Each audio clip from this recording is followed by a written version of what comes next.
अस्सलामुअलैकुम दोस्तों और साथियों, उम्मीद है आप लोग खैरियत से होंगे। कल मैंने आप लोगों से वादा किया था कि मैं आप लोगों को एक तो एग्जांपल्स दूंगा जो ये चीज़ साबित करेंगी कि कितना ज़रूरी है हमारा जो कोरोना वायरस है उससे बचना। और उसके बाद अगर जैसे ही और जहाँ पे भी आप रहते हैं, चाहे पाकिस्तान में रहते हैं या पाकिस्तान के बाहर रहते हैं, तो जैसे ही आपकी हुकूमतें आपको वैक्सीन का कहती हैं तो आप ज़रूर वैक्सीन लगवाएं। अगर आप में कोई ऐसा साइड कॉन्ट्राइंडिकेशन नहीं है कि बाज़ लोगों को है कि फ़लाँ वजह से नहीं लगाई जा सकती, यानी जैसे प्रेगनेंसी है या बहुत छोटे बच्चे हैं, तो आप लोग क्यों लगवाएं। मैं आपको मिसालें दे देता हूँ, दो तीन बड़ी ऐसी मिसालें हैं जो आपको ये बताएंगी कि इस वायरस को पहचानना और इससे अलर्ट रहना कितना ज़रूरी है। अभी 30 दिसंबर 2020 को जो पाकिस्तान का सूबा है खैबर पख्तूनख्वा, वहाँ पे एक जो लेडी डॉक्टर है उनकी डेथ हुई है। वो एक सीनियर थी, एक हॉस्पिटल में जॉब करती थी और उनको और उनके हस्बैंड को कोरोना होता है। और बदकिस्मती से उनके हस्बैंड जो हैं वो जो खुद भी एक डॉक्टर थे, 4 दिसंबर को उनकी डेथ हो जाती है कोरोना की वजह से। और ये जो डॉक्टर हैं, लेडी डॉक्टर, ये पिछले तकरीबन 1 महीने से क्रिटिकल थी और वहाँ पे ही एक हॉस्पिटल में वेंटिलेटर पे थी और आखिरकार फिर ये भी अपनी जान से हाथ धो बैठी। तो आप अंदाज़ा करें कि 1 महीने के अंदर, यानी 4 दिसंबर को उनके हस्बैंड की डेथ होती है कोरोना से और 30 दिसंबर को इनकी खुद डेथ होती है। 1 महीने के अंदर मियाँ बीवी जो डॉक्टर हैं वो कोरोना का शिकार हो जाते हैं, एक ऐसी बीमारी का जिसको हम प्रिवेंट कर सकते हैं।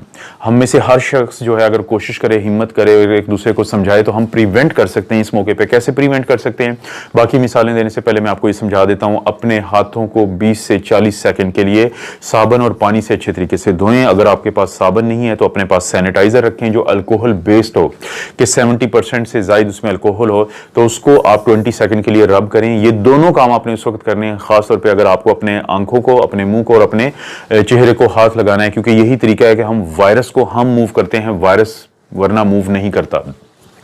कोशिश करें क्राउडिंग वाली जगहों पे मत जाएं, क्योंकि जब करीब करीब होंगे तो कोई खांसी करेगा, कोई छींकेगा तो वो वायरस आपको मुंतकिल कर देगा। अगर आप 2 जो मीटर है या 6 फुट के फासले के अंदर अंदर हैं उस शख्स के, और अगर आपको मजबूरन किसी ऐसी जगहों पे जाना भी पड़ता है जहां पे लोग ज्यादा हैं, क्राउडिंग है और वहां पे वेंटिलेशन नहीं है, इंडोर वाली सूरत हाल है, तो खुदारा मास्क जरूर पहने, क्योंकि मास्क पहनना और प्रॉपर तरीके से पहनना भी आपको बचाएगा इस वायरस से राब्ते में आने पर। दूसरी खबर है बेल्जियम से। वहाँ पे क्या हुआ है कि वहाँ पे एक जो रिटायरमेंट होम है, कि जहाँ पे लोग रिटायर होने के बाद रहते थे, तो वहाँ पे जो टोटल आबादी थी उस रिटायरमेंट होम की वो थी 170 के करीब, 169। तो वहाँ पे रवायती तौर पे जो काम होता था, जो कि नहीं होना चाहिए था, कि 5 दिसंबर को एक शख्स विजिट करता है वहाँ पे, क्योंकि ज़ाहिर है ये थैंक्सगिविंग और क्रिसमस का टाइम होता है, तो वो सांता क्लॉज होते हैं उनके रूप में वो विजिट करता है, जो ट्रेडिशनल है वहाँ पे। लेकिन बाद में वो जो शख्स है उसको कोविड पॉजिटिव आ जाता है। अब उसके बाद उस रिटायरमेंट होम में काफी लोगों को कोविड हुआ। 26 लोग अभी तक उनकी जान जा चुकी है उस विजिट के बाद से अभी तक, और साथ 85 वो लोग हैं जो बुजुर्ग हैं जो अभी पॉजिटिव हैं, और बाकी 41 वो लोग हैं जो वहां के स्टाफ के लोग थे तो वो भी पॉजिटिव हैं कोविड से। आप अंदाजा करें कि एक विजिट जो कि रोका जा सकता था, जो अवॉइड किया जा सकता था, उसकी वजह से 26 कीमती जानें जा चुकी हैं और बाकी अभी खतरे में हैं। तो ये भी एक चीज साबित करती है कि हमें बहुत इससे महफूज रहना है, बहुत कोशिश करनी है कि जब तक वैक्सीन ना लग जाए उस वक्त तक, उसके 2 हफ्ते तक हमने अब ये जो खासतौर पे ये जो प्रिकॉशंस हैं इनको खासतौर पे फॉलो करना है। तीसरी मिसाल है अमेरिका से। वहां पे एक मियाँ बीवी जिनकी शादी को ऑलमोस्ट 60 ईयर्स हो गए थे, तो उनके 2 बेटे हैं, एक बेटी है। बेटी उनकी सैलून में काम करती है, तो वहां पे किसी शख्स को हुआ था तो वो क्वारंटीन में थी। आइसोलेशन में जब आप पॉजिटिव में आ जाते हैं तो उसे फिर आइसोलेशन कहते हैं। लेकिन अगर आप किसी और को पॉजिटिव आया था और आप शक है कि आप उनसे राब्ते में थे, फिर आपको जो अलहदा किया जाता है इसे क्वारंटीन कहते हैं। तो हम यही कहते हैं कि कम से कम 2 हफ्ते का क्वारंटीन होना चाहिए। तो तीसरे दिन उसने अपना क्वारंटीन इसलिए खत्म कर दिया कि उसके एक भाई को, क्योंकि थैंक्सगिविंग का टाइम आ रहा था वहां पे, तो उसको कटिंग करवानी थी अपनी, उसको हेयर कट करवाना था। तो उसने अपने भाई से बात की कि बजाय आप सैलून में आओ तो मैं आ जाती हूँ, क्योंकि मैंने अभी पीसीआर उन्होंने पॉजिटिव अपना टेस्ट करवाया था तीसरे दिन पे, जो कि नेगेटिव था, क्योंकि आज सब लोगों को पता है कि 50% लोगों में जो अलामात आती हैं वो पहले हफ्ते में आती हैं और बाकी 50% में अगले पूरे 2 हफ्ते में अलामात आ जाती हैं। तो उनसे ये गलती हुई कि वो तीसरे दिन अपनी मदर को लेके अपने भाई के घर चली गई उनको हेयर कट करने के लिए, कि ताकि उनको सैलून में ना आना पड़े। तो वो वहाँ पे रहे, माँ और बेटी अपने, यानी वो भाई के जो अपार्टमेंट में तकरीबन 45 मिनट्स उन्होंने बाकी प्रोटेक्शन भी की हुई थी। लेकिन इसके बावजूद हुआ ये कि जब वो वहाँ से चले गए तो उसी शाम को उस जो उनकी बेटी थी उनको अलामात आना शुरू हो गई, और बाद में उनका PCR भी पॉजिटिव आ गया। फिर 3 दिन के बाद उनके वो बेटा जिसके अपार्टमेंट में वो गए थे तो उनको भी अलामात आना शुरू हो गई, और उनकी वालदा को भी अलामात आना शुरू हो गई, और PCR भी पॉजिटिव आया। इस तरह पूरी फैमिली में 2 बेटों को पॉजिटिव हुआ PCR, उनकी मदर को हुआ, उनके फादर को हुआ, और इनकी ये जो बेटी थी इनको हुआ, और इनके हस्बैंड को पॉजिटिव हो गया एक सिंपल एक विजिट से। उसके बाद क्या होता है कि ये खातून जो है, बूढ़ी खातून, क्योंकि ज़ाहिर है वो एजेंट थी, वो हॉस्पिटल में दाखिल होती हैं, वहाँ पे किसी हद तक मैनेज होती हैं, और उसके बाद उनको घर भेज दिया जाता है। लेकिन घर भेजने के तीसरे से चौथे दिन के बाद उनकी हालत बेहतर नहीं रहती, तो उनको वापस हॉस्पिटल लाया जाता है, उनको वेंटिलेटर पे शिफ्ट किया जाता है। और वेंटिलेटर पे अब ये जो विजिट हुआ था ये हुआ था 26 नवंबर को, 26 नवंबर को ये विजिट हुआ था। लेकिन फिर ये तकरीबन 10 दिसंबर के करीब जो है ये बूढ़ी खातून जो है इनकी डेथ हो जाती है। लेकिन उसी वक्त में इनके जो हस्बैंड है वो भी क्रिटिकल होते हैं, वो भी, उनकी हालत काफ़ी सीरियस होती है, और वो भी वेंटिलेटर पे जाते हैं।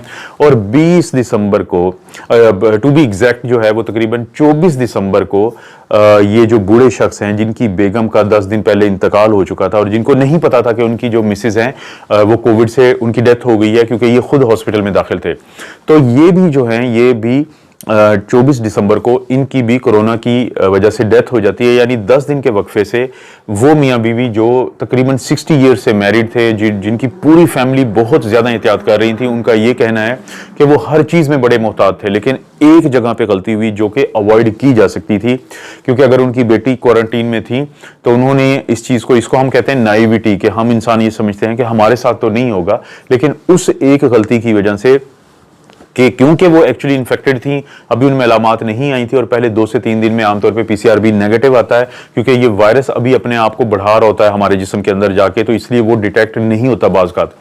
तो एक छोटी सी जो गलती है वो 2 जो लोगों की जान ले गई। उसके बाद दोनों बेटे उनके इन्फेक्टेड हो गए, उसके बाद बेटी इन्फेक्टेड हो गई, उनके हस्बैंड इन्फेक्टेड हो गए।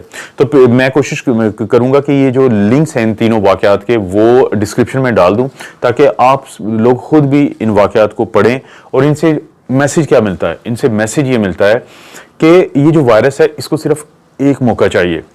यानी आपने 99 टाइम्स जो एहतियात की और वायरस को अपने पास आने से या तो रोका, या अगर वो आ भी गया तो आपने जैसे अपने हाथ धोए तो इसकी बाहर की कोटिंग टूट जाती है, जो मेम्ब्रेन होती है, और इसका जो RNA होता है वो क्योंकि उस कोटिंग के बगैर नहीं रह सकता, तो वो फिर आपको नुकसान नहीं पहुंचाता और वो खत्म हो जाता है बाहर। 99 टाइम्स, 99 दफा आपकी एहतियात ने उस वायरस को आपसे बचाया, लेकिन एक दफा की बेएहतियाती ने उस वायरस को आपके अंदर भेजा। आप उसके कैरियर बन गए, क्योंकि आपको नहीं पता है कि आपके अंदर ये वायरस है, क्योंकि 40 से 45% तो वो लोग होते हैं जिनमें अलामात तो आती ही नहीं। तो ये वायरस आप अपनी ना जानते हुए और ना चाहते हुए अपने घर के किसी ऐसे शख्स के पास ले गए जिसके अंदर जाके ये वायरस उसको बहुत नुकसान पहुंचा सकता है, जो अभी इन मिसालों में भी हुआ।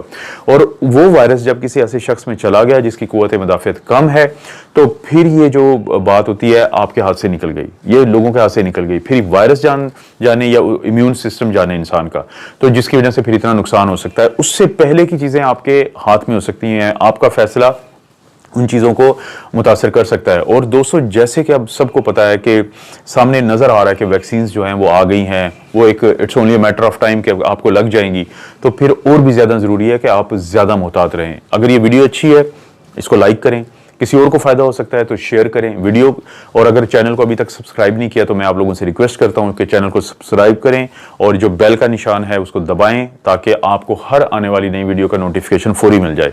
आप अपना और अपनी फैमिली का ख्याल रखें। अल्लाह ताला आपको और आपकी फैमिली को हर किस्म की बुराई, बीमारी और आजमाइश से महफूज रखे।